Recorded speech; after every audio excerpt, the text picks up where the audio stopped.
Moje ime je Klavdija Erjavec, sem odvetnica v odvetniški pisarni Avbrecht, Zajc in partnerji in danes bom za vas odgovorila na nekaj najbolj perečih in aktualnih vprašanj na temo dela od doma.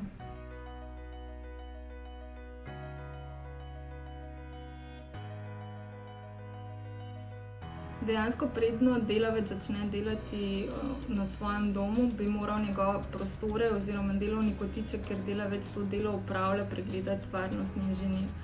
Sedaj v času izjemnih okoliščin in predvsem z namenom preprečitve širjenja koronavirusne bolezni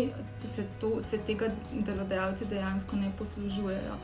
V tem primeru se je nekako pojavila in uveljavila praksa med delodajalci, da poskušajo od delavcev pridobiti fotografije njihovega delovnega prostora in potem te fotografije oceni oziroma varnostni inženir jih pregleda in oceni, ali obstaja kakršnakoli nevarnost.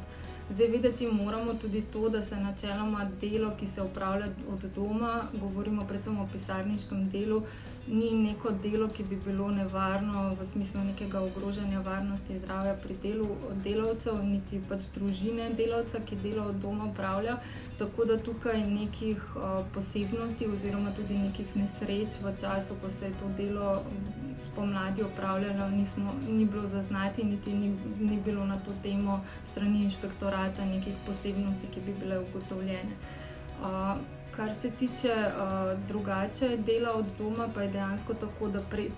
predno organiziramo pač delo od doma, vsekakor moramo poslati varnostnega inženirja, da pogleda, da poda oceno tveganja in potem pač pripravi zapisnik in na tej podlagi, če